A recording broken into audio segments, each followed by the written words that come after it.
CM Pushkar Singh Dhami का बड़ा ऐलान। औरंगजेब अब शिवाजी नगर के नाम से जाना जाएगा। देहरादून के अब्दुल्लापुर का नाम दक्ष नगर किया गया था।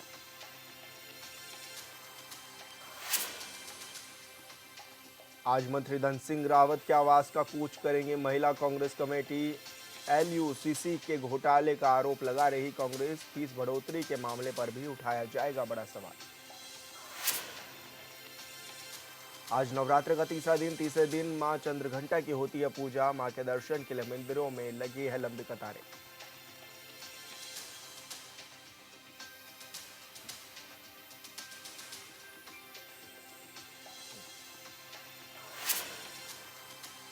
नमस्कार, हॉर्नबिल टीवी देख रहे हैं आप। मैं हूं आपके साथ विशाल गर्ग। खबर की शुरुआत करेंगे। उत्तराखंड के सीएम पुष्कर सिंह धामी ने हरिद्वार, देहरादून, नैनीताल और उधम सिंह नगर जनपद में स्थित कई स्थानों के नाम में परिवर्तन की घोषणा कर दी है।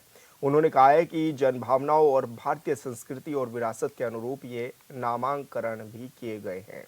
इससे लोग भारतीय संस्कृति और इसके संरक्षण में योगदान देने वाले महापुरुषों से प्रेरणा ले सकेंगे। सीएम ने कहा है कि हरिद्वार जनपद का औरंगजेबपुर अब शिवाजी नगर के नाम से जाना जाएगा। जनभावनाओं के अनुरूप हरिद्वार, देहरादून, नैनीताल और उधम सिंह नगर जनपदों में स्थित विभिन्न स्थानों के नाम परिवर्तित भी किए गए हैं। गौरतलब है कि देश में मुगल बादशाह औरंगजेब को लेकर काफी बहस भी चल रही है।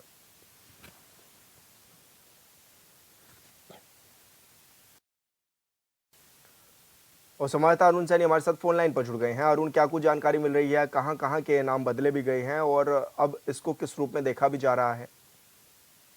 सर बिल्कुल देखिए, मुख्यमंत्री पुष्कर सिंह धामी के द्वारा कई गांवों के नाम बदलने की घोषणा की गई है, जिसमें से हरिद्वार, उधम सिंह नगर, नैनीताल और देहरादून जनपद के कई ऐसे गांव हैं जिनके नामों में जो है वो बदलाव किया गया है और इसकी घोषणा मुख्यमंत्री पुष्कर सिंह धामी ने की है।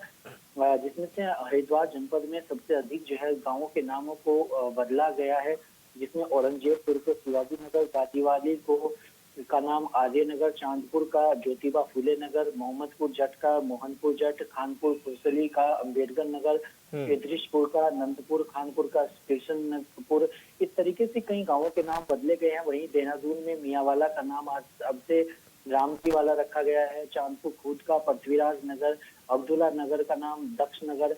नैनीताल में जो है रोड का नाम बदला गया है। पंचक्की से आईटीआई मार्ग का नाम गुरु गोवलकर मार्ग के नाम से जो है अब किया गया है।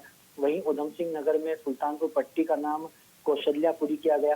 तो इस तरीके से कई गांवों के नामों में बदलाव किया गया है और ये मुख्यमंत्री पुष्कर सिंह धामी का कहना है कि ये जनभावनाओं के अनुरूप जो है नामकरण गांवों का किया गया है। तो वहीं इसको लेकर अब सियासत भी तेज हो रही है। वहीं विपक्षी दल का कहना है कि नाम चेंज जो किए गए हैं ये सिर्फ ध्यान भटकाना है। जो मुद्दे प्रदेश में है उन मुद्दों से ध्यान भटकाने की कोशिश जो है वो की जा रही है। लेकिन ऐसे में अब ये सियासत आगे किस ओर रुख लेती है और आगे जो ये नाम बदले गए हैं अब और किन गांवों पे और नाम बदले जाते हैं या आगे क्या कुछ इसमें देखने को मिलता है, तमाम चीजें देखने वाली होंगी। अरुण, ये राजनीतिक रूप किस तरह से लेता हुआ भी नजर आ रहा है और विपक्ष इसको लेकर क्या कुछ सवाल भी खड़े कर रहा है? जी विशाल, बिल्कुल देखिए, विपक्षी दल का यही कहना है कि ये ध्यान भटकाने जा रहा है और जो मुद्दे हैं उन मुद्दों से, चाहे स्वास्थ्य के मुद्दे हों, शिक्षा के हों या फिर अन्य जो प्रदेश में मुद्दे हैं उनसे ध्यान भटकाने की कोशिश ये की जा रही है। तो ऐसे में विपक्ष का भी क्या रुख इसको लेकर जाता है और वहीं सरकार आगे क्या कुछ और कदम उठाती है, तमाम चीजें देखने वाली। बिल्कुल अरुण, बहुत शुक्रिया आपका तमाम जानकारी साझा करने के लिए।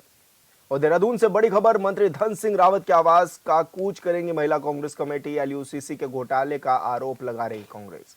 फीस बढ़ोतरी के मामले पर भी उठाया जाएगा बड़ा सवाल। स्वास्थ्य मंत्री घेराव कर एलयूसीसी को लेकर भी उठाए जाएंगे सवाल।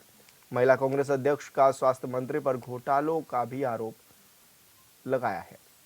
तो बड़ी खबर आपको बता रहे हैं, जहां पर एलयूसीसी के घोटाले का आरोप लगा रही है कांग्रेस और फीस बढ़ोतरी के मामले पर भी उठाया जाएगा सवाल। और स्वास्थ्य मंत्री के घर का घेराव भी आज करेगी महिला कांग्रेस कमेटी।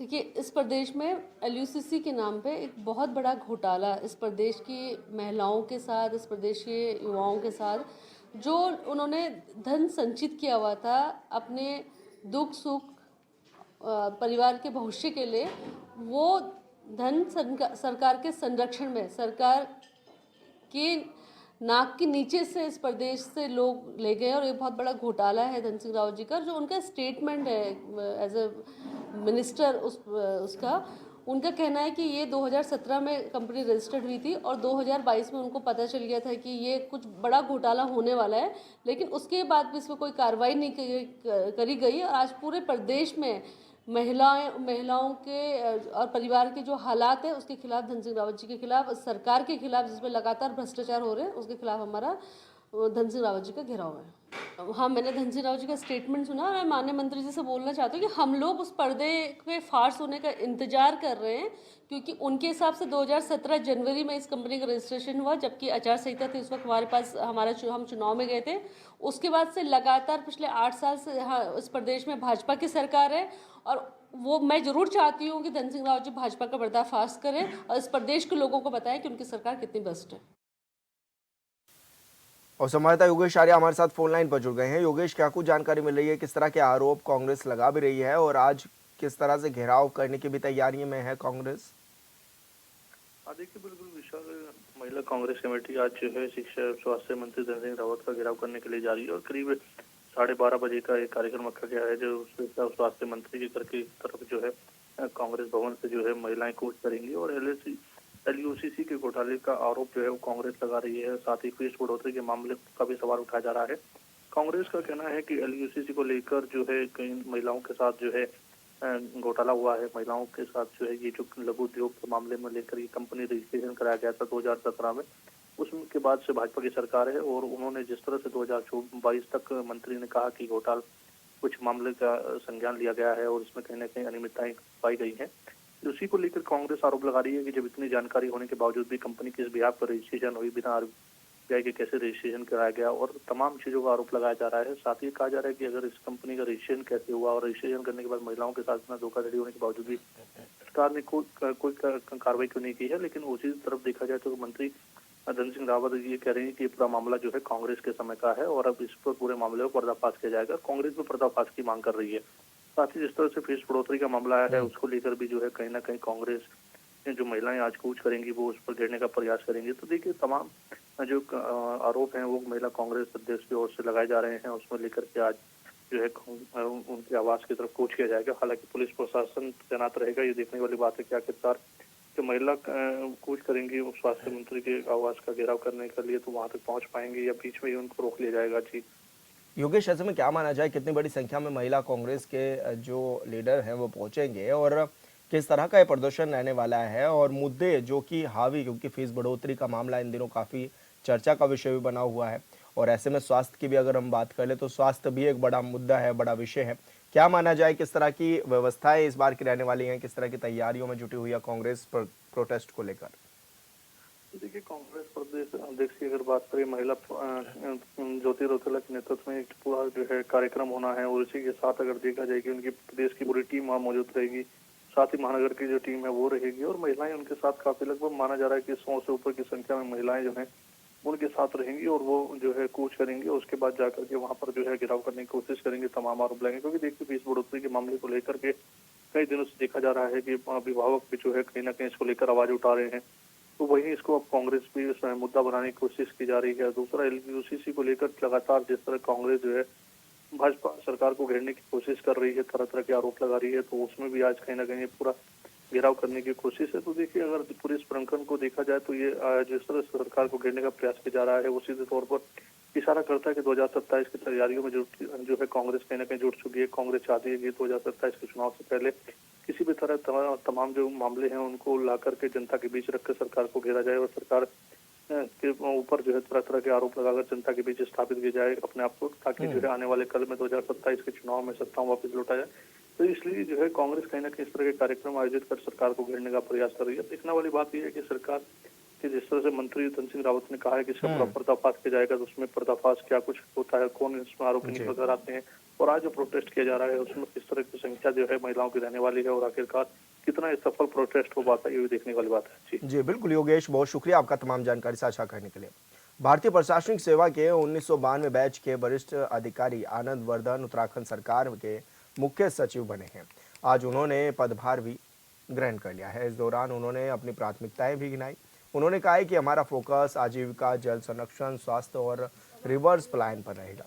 साथ ही वित्तीय संसाधनों को बढ़ाने पर भी जोर दिया जाएगा। दरअसल उत्तराखंड के मुख्य सचिव राधा रतूड़ी का कार्यकाल समाप्त हो गया है, लिहाजा अब वरिष्ठ आईएएस आनंद वर्धन उत्तराखंड सरकार के नए मुख्य सचिव बन गए हैं। मुख्य सचिव बनने पर उन्होंने मुख्यमंत्री पुष्कर सिंह धामी का आभार भी जताया। आनंद वर्धन का लंबा प्रशासनिक अनुभव रहा है। 1992 में उन्हें यूपी कैडर आवंटित हुआ था। वो रामपुर, इटावा, पौड़ी, नैनीताल और हरिद्वार के जिला मजिस्ट्रेट और कलेक्ट्रेट सहित कई पदों पर भी रह चुके हैं।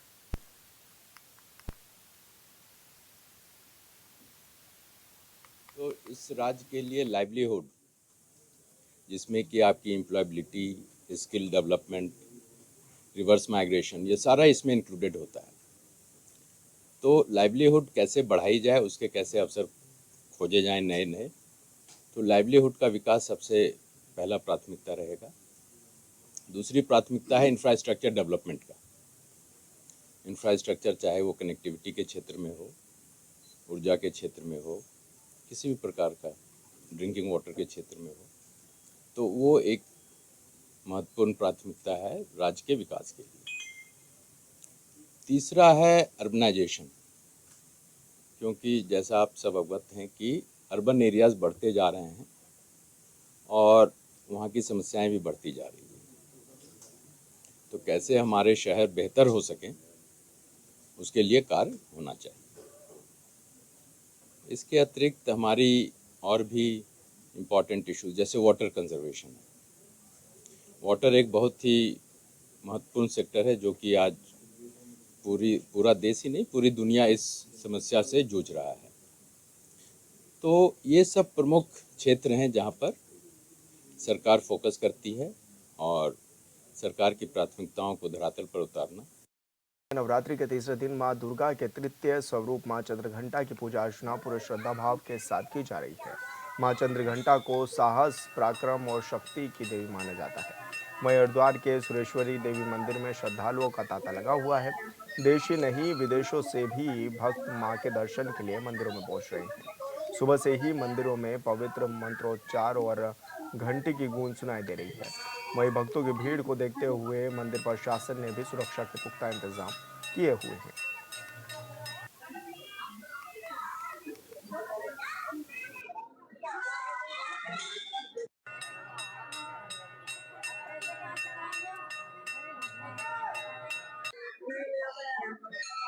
ये सुरेश्वरी मंदिर की कमेटी जो है ये सब पूरी व्यवस्था करती है, क्योंकि ये नवरात्रि जो होते हैं इसमें सचंडी महायज्ञ होता है। तो सचंडी महायज्ञ में भगवती की पूजा अर्चना का विधान है और दिन में प्रसाद खीर का लगता है और रात को दर्शनार्थियों के लिए प्रसाद वितरण होता है। यहाँ पे मंदिर समिति के द्वारा हर चीज पे ध्यान रखा जाता है कि यात्रियों को किसी प्रकार की असुविधा ना हो। उनके लिए पानी की व्यवस्था भी, चाय की व्यवस्था भी और प्रसाद तो हमारे यहाँ बाहर से मिलता है, तो हम यहाँ प्रसाद की व्यवस्था उनको देते हैं, प्रसाद देते हैं। और कल एसएसपी साहब आए थे, हमसे उनसे भी निवेदन किया था कि पुलिस व्यवस्था कराई जाए, तो उन्होंने भी पुलिस व्यवस्था कराई थी। मेरा कीर्ति वल्लभ तिवारी, प्रथम शैलपुत्री है, द्वितीय ब्रह्मचारी है, तृतीय चंद्र घंटेती है। आज चंद्र घंटा माता जी की पूजा हो जाती है। जो भगवती जो माँ सुरेश्वरी देवी का इसी स्वरूप में आज उपासना करता है उनको मनवांछित फलों की प्राप्ति होती है। भगवती जो है चंद्र घंटेती तथा चौथी तृतीया क्षय होने की चतुर्थी आ जा रही है, तो इसलिए भगवती का जो है तृतीया की चतुर्थी का भी आज पूजन होगा। पुष्पांडति और चतुर्दश का पूजन होगा भगवती का आज। और संवाददाता मनोज कश्यप हमारे साथ फोन लाइन पर जुड़ गए हैं। मनोज, जिस तरह से तस्वीरों में भी दिख रहा है कि बड़ी संख्या में श्रद्धालु पहुंच रहे हैं, किस तरह की व्यवस्थाएं की गई हैं श्रद्धालुओं के लिए? बिल्कुल, देखिए विशाल नवरात्रि का पावन पर्व चल रहा है। आज नवरात्रि का तीसरा दिन है, यानी कि आज जो है माता चंद्र घंटा की पूजा की जाती है। और लगातार भी हम देख रहे हैं कि हरिद्वार के जो मठ मंदिर है और यहाँ पे जो शक्तिपीठ है वहाँ पर श्रद्धालुओं की खासा भीड़ देखने के लिए मिल रही है। अपनी यहाँ पे टीवी स्क्रीन पर साफ तौर से देखा जा सकता है कि माता सुरेश्वरी देवी के मंदिर में जो प्रांगण के अंदर जो भीड़ दिखाई दे रही है और यहाँ पे जो उत्साह है वो अलग देखा जा रहा है, क्योंकि लगातार भी यहाँ पे पूजा पाठ करने के लिए मंदिरों में जो लोग हैं वो यहाँ पे पहुंचे। यहाँ पे हरिद्वार के जो विशेष मंदिर है माता मनसा देवी, चंडी देवी, माया देवी और सुरेश्वरी देवी में में खासा उत्साह देखा जा रहा है भक्तों का। सुबह से लेकर शाम तक लगातार यहाँ पे भक्तों की भीड़ देखी जा सकती है, जिसको लेकर यहाँ पे मंदिर समिति के जो लोग हैं उन्होंने भी तमाम सुरक्षा के लिहाजा से तमाम इंतजाम किए गए और पुलिस ने भी यहाँ पे सुरक्षा को ध्यान में रखते हुए मंदिर प्रांगण में और मंदिर के आसपास पुलिस बल को तैनात किया गया है, क्योंकि लगातार हम देखते हैं कि यहाँ पे जिस तरीके से नवरात्रों के दिन बढ़ते जा रहे हैं उसी तरीके से यहाँ पे भक्तों की भीड़ भी बढ़ती जा रही है। हालांकि पहले नवरात्रों में ये भीड़ थोड़ी सी कम आती गई थी, लेकिन कहीं ना कहीं अब जैसे जैसे नवरात्रों के दिन आगे बढ़ रहे हैं तो ऐसे ऐसे यहाँ पे भीड़ भी बढ़ने लगी और लगातार भी जो वैसे तो हरिद्वार में लाखों की संख्या में श्रद्धालु रोजाना आते हैं, लेकिन आज हमने देखे कि नवरात्रों का पावन पर्व चल रहा है, तो ऐसे में कहीं ना कहीं श्रद्धालुओं की भीड़ हरिद्वार में सबसे अधिक बढ़ने लगी, जिसको लेकर यहाँ पे जो व्यापारी है वो भी काफी खुश दिखाई दे रहे हैं, क्योंकि जो श्रद्धालु हरिद्वार पहुंचे, चाहे वो स्थानीय श्रद्धालु है या फिर बाहर राज्य से आने वाला श्रद्धालु, वो हरिद्वार पहुंचकर शॉपिंग भी कर रहे हैं, प्रसाद की खरीदारी करते हैं, जो यहाँ की हरिद्वार की विशेष वस्तु होते हैं उनकी भी खरीदारी कर रहे हैं, जिसको लेकर यहाँ पे व्यापारियों के भी चारे चमक उठे। व्यापारियों ने इसकी तैयारी पहले से कर ली गई थी, क्योंकि यहाँ पे कई मठ मंदिर ऐसे भी है हरिद्वार में जहाँ नवरात्रि के समय में मेला लगते हैं, मेलों में जो तमाम जो बच्चे आते हैं वो खरीदारी करते हैं, क्योंकि ऐसे में अभी बच्चों की परीक्षाएं भी खत्म हुई है। ऐसे में कहीं ना कहीं और अधिक संख्या बढ़ रही है। बच्चों की परीक्षा खत्म होने के बाद जो परिजन है उनको हरिद्वार मंदिरों में लेके पहुंचे, पूजा पाठ कर रहे हो। यहाँ पे व्यापारी जो है उनसे खरीदारी भी यहाँ पे की जा रही, दुकानों से खरीदारी की जा रही, जिसको लेके यहाँ पे तमाम तैयारियां कर रखी थी। जी बिल्कुल मनोज, बहुत शुक्रिया आपका तमाम जानकारी साझा करने के लिए। देहरादून में मिलावटी कुट्टू के आटे के मामले में अब पुलिस ने एक्शन लिया है। कुट्टू के आटा खाने से लोगों के बीमार होने पर पुलिस ने मुख्य सप्लायर की जानकारी भी ली है और कई दुकानों को चिन्हित कर बंद भी करा दिया है। साथ ही खाद्य विभाग की टीम ने दुकानों से कुट्टू के आटे को जब्त कर नष्ट करने की कार्रवाई भी की और आटा सप्लायर करने वाले 3 आरोपियों को गिरफ्तार भी कर लिया है।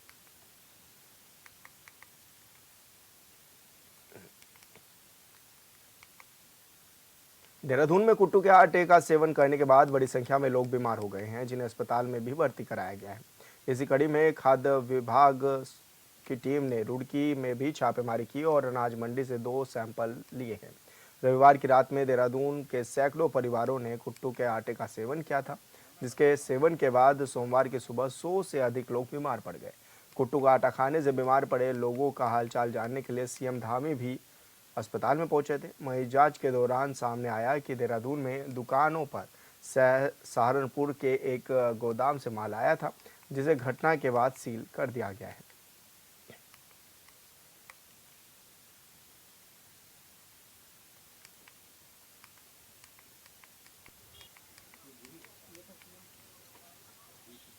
देहरादून में बीमार हुआ है तो हमारे फूड कमिश्नर साहब ने निर्देश दिया कि हर जिले में सघन अभियान चलाया जाए। उस निर्देशों के अनुपालन में हमारे द्वारा तत्काल रुड़की के अनाज मंडी में आया गया है और यहाँ निरीक्षण किया गया। सारे व्यापारी वर्ग यहाँ पे कुट्टूगिरी बेच रहे हैं, कोई भी पीसा कुट्टू नहीं बेच रहा है और पीसा कुट्टू यहाँ किसी के द्वारा बेचे नहीं जा रहा। लेकिन व्यापारियों का यह कहना है कुट्टूगिरी ही अपने आप में बहुत गर्म होता है, जिसको अधिक मात्रा में खा लेने से डिहाइड्रेशन होता है और डिहाइड्रेशन होने से फिर दिक्कतें आती हैं शरीर। देहरादून का क्या मैटर है वो तो मुझे नहीं पता, लेकिन यहाँ का जो मैटर पब्लिक बता रही है और लोग यहाँ जो है अवेयर हैं, उस हिसाब से तो यही है कि कुट्टूगिरी अपने आप में बहुत गर्म होता है और जिसके खाने से ज्यादा मात्रा में लोगों को दिक्कतें आती है। रुड़की के अभी रुड़की नगर ये अनाज मंडी में ही चल रहा है, क्योंकि यहीं से डिस्ट्रीब्यूट, क्योंकि मूल जगह है ना, तो यहाँ से सब जगह सप्लाई होती है। है कि देहरादून में किसी दुकानदार के थ्रू जो है कुट्टू का आटा बेचा गया, जिसमें दिक्कत आई। अब यहाँ पे बाजार में 2-3 साल पहले रुड़की में भी केस हुआ था, लेकिन जब से रुड़की वालों ने कुट्टू की गिरी शुरू कर दी है बेचनी। कुट्टू गिरी खाने में उससे बेटर है, क्योंकि एक तो कुट्टू गिरी पहले वॉश हुई पानी में, उससे उसकी गर्मी थोड़ी कम हो गई। गर्मी कम होने से अब उसके साथ अब आपने घर में ले जाके पीसा, आपका सेटिस्फैक्शन हो गया कि मैंने खुद पीसा। उसके बाद आप साथ में दही का सेवन करो, लौकी का सेवन करो। खाली कुट्टू खाना अपने आप में गलत है, क्योंकि कुट्टू काफी गर्म होता है। उसमें तो मैं ये मानता हूँ लोगों ने कुट्टू लिया, घर में अपना बनाया और अपना 4-5 रोटी बनाई और खा ली। अब वो एकदम गर्मी करेगा सर।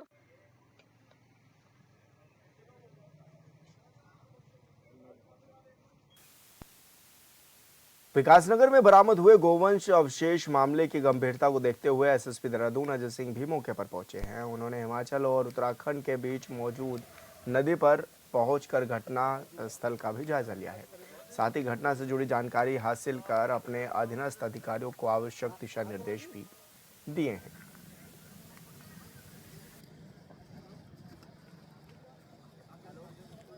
जैसा आप देख पा रहे हैं कि यहाँ पर 13 जो है गौवंशी जो है इनके बरामद हुए थे, यहाँ पर पार्ट्स बरामद हुए थे और ये बहुत दुखद घटना भी है, संवेदनशील भी है। तो जिस तरह से बॉर्डर का इलाका है हमारा, हिमाचल से भी लगता है और उत्तराखंड का भी है, और वैसे भी देखा जाए तो जिस हिसाब से घटना एक साथ, तो ऐसा कहीं लगता है कि कहीं और इस तरह से घटना को कारित करने के बाद और यहाँ पर आके इसको फेंका गया, चूँकि जो घटनास्थल के निरीक्षण करने के बाद लोगों ने बताया।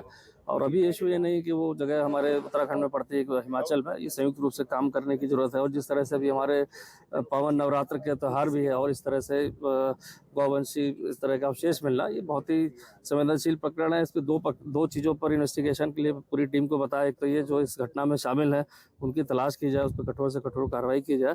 साथ ही साथ जिस तरह से अभी पावन ये पर्व भी चल रहा है नवरात्रि का, इस दौरान इस तरह की घटना का प्रकाश में आना, इस तरह से गौवंशी को वध करके उनके अवशेषों को फेंकना, तो कहीं ना कहीं ऐसा लगता है कि कानून व्यवस्था को प्रभावित करने के लिए, सांप्रदायिक सौहार्द को बिगाड़ने के लिए भी एक कुछ सुनियोजित षड्यंत्र हो सकता है। तो दोनों पहलुओं पर हम इस पर इन्वेस्टिगेशन भी करेंगे। हमारी जो लाइव टीम है उनको भी बताया, और अभी हम अपने काउंटर पार्ट जो हमारे हैं उनसे भी जाके अभी एक बार मीटिंग करेंगे कि इस तरह के जो असामाजिक तत्व हैं जो सक्रिय हैं इस क्षेत्र में, उन पर कंबाइंड रूप से हिमाचल पुलिस और उत्तराखंड पुलिस, खासकर देहरादून पुलिस मिलकर काम करें।